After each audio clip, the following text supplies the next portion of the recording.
Hello. Now, recently I've been trying to work out why it is that people who subscribe to different religions don't always get on. Now, people will of course have widely differing ideas about what God is actually like and how we should relate to him and what he expects of us. But in terms of how we should treat each other, our fellow man, I think the teachings of the great religion are pretty standard across the board, aren't they? There's community.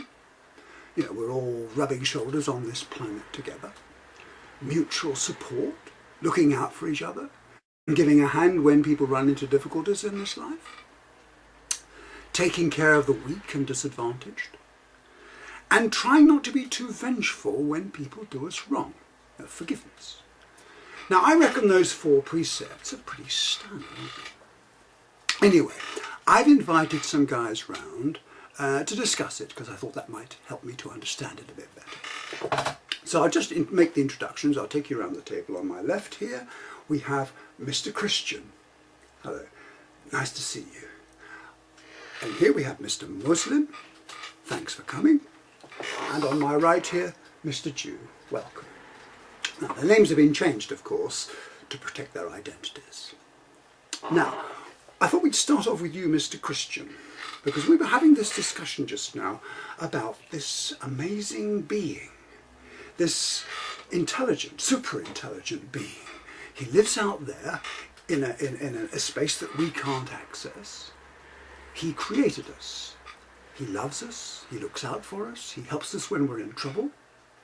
All in all, someone whose friendship you would really value. Powerful too. I mean, he must come from a pretty superior species. Not a species. Well, pretty superior race. Not a race. Family? No? You mean he's there all on his own? But what about his parents? Never had any parents. Brothers and sisters? No. My goodness.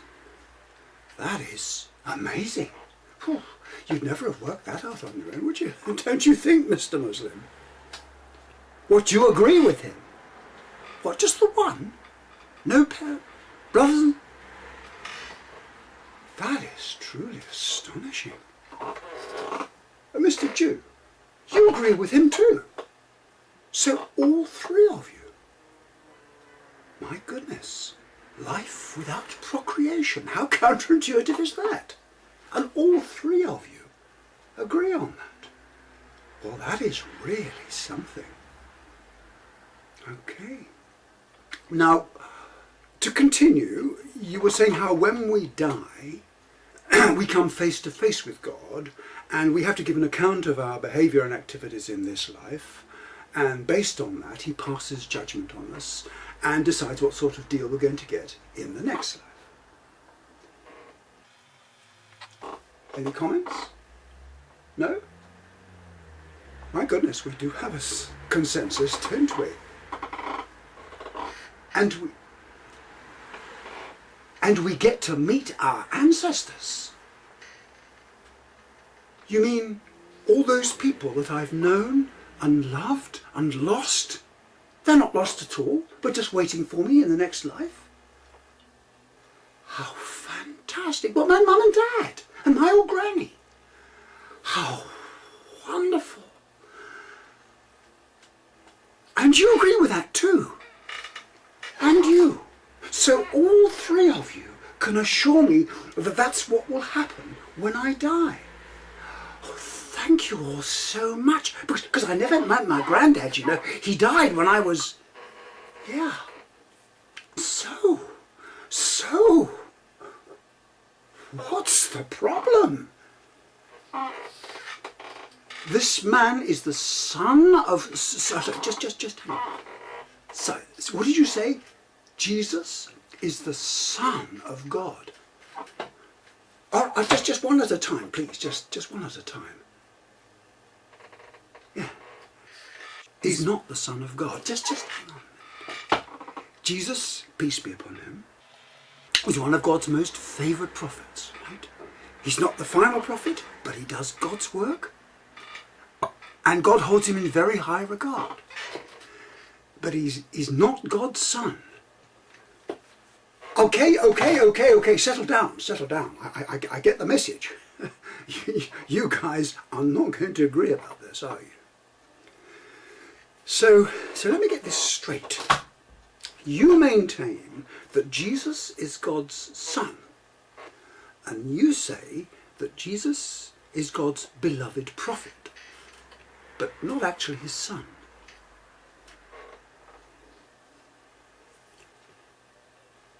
Why is this so important?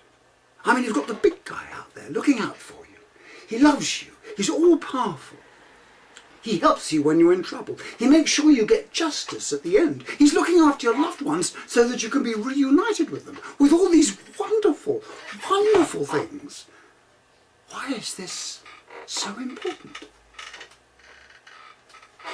I see. It's the whole basis of your religion. Right. Okay. So how does this affect how you live your life? You pray to him, you worship him, you commune with him. I see. But this surely is a matter between you and God, isn't it? I mean, it doesn't affect how you relate to others, to your fellow man. Community, mutual support, looking out for the weak and disadvantaged, turning the other cheek. You're very hot on that, aren't you? I mean, it's hardly worth going to war about, is it? Well, don't look at me like that. Your ancestors certainly thought it was. Mr. Jew, I'm sorry, you must be feeling a bit left out. Do you have a view on this? The final prophet hasn't arrived yet. Okay, he's still to come.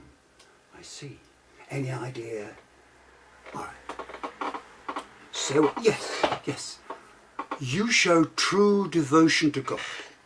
Right. You pray to him 5 times every day. Right. Once or twice a week. And at meal times when you remember. And on special occasions. And when you're in trouble. Okay. Oh, yeah, pretty much the same, really. And you fast. Every year for a whole month. You have nothing to eat or drink during daylight hours. Right. And you give stuff up for Lent. And you don't use labour-saving devices on the Sabbath. And you go on a pilgrimage, if you possibly can, at some time in your life. Okay. Used to go on pilgrimages, but not so much now. All right? Okay, likewise. But you do still regularly celebrate past pilgrimages. Okay. So it looks to me as though you reckon God's pretty strict, and you guys perhaps not quite so strict. But once again, surely that's a matter between you and God. It doesn't affect how you relate to others, to your fellow man. Community, mutual support, looking out for the weak and disadvantaged. You're very hot on that, aren't you? Embracing forgiveness. Do you know, I reckon they should have compulsory religious education in our schools for all our children, especially the youngsters, the infants and the juniors. And I don't mean religious dogma. I mean religious education delivered by people who aren't too deeply committed. Like, this is what these guys believe, and these guys believe that, and these guys believe that. And actually, if you look closely, especially at the basics, there's not a huge difference between them. In fact, I can feel a parable coming on. No, you've not heard this one. This is the parable of the paediatrician. Right, now there's this paediatrician, okay? He's a good doctor, but he has this problem because there's this nasty disease that children get that he doesn't know how to cure. So of course he's looked in all the textbooks and he's trawled through all the medical literature, but he can't find out how to treat this disease. Nobody seems to know. But he's got to do something because the children keep coming to him for help. So I'll tell you what he does. He thinks of a couple of other diseases that he does know how to cure that have some similarities with this disease. Some of the symptoms are the same. And he builds up a treatment plan based on those known diseases. And he tries it out and he's quite pleased. Of course, he can't prove that the children are actually benefiting from it because it's not scientific. And children do, of course, have a strong tendency to get better anyway. But the results seem pretty promising.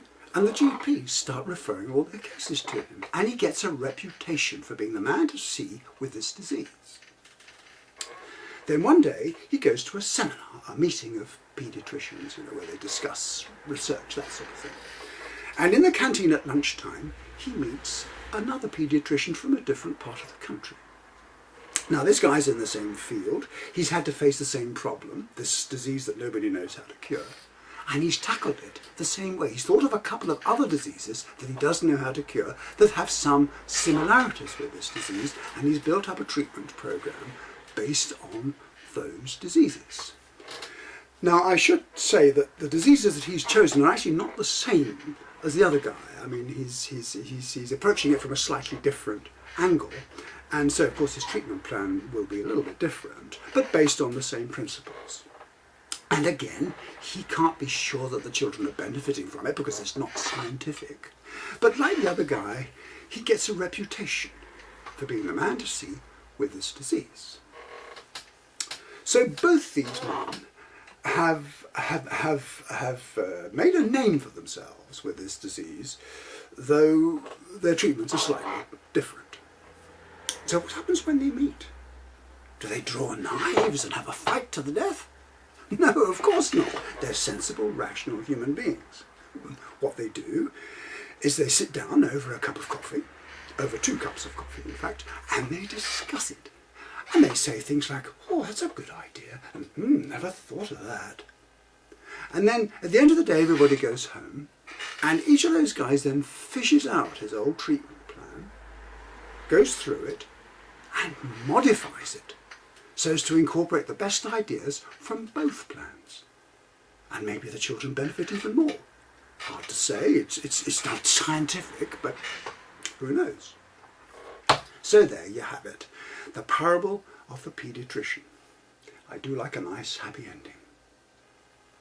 Now, of course, if that had been a religious matter, I'm 100% right, you're 100% wrong, and your children are going to find it really, really hard to get into the kingdom of heaven. Obviously, I exaggerate a bit, but you get my drift. Now, if there's anybody out there who's upset or offended by anything I've said, here's what you do. Take a deep breath. Then take a step back. Switch on your brain and try again. Sorry, what did you say? What do I believe? Why do you want to know? Well, if you must know, I don't believe any of it. But that's my loss, isn't it?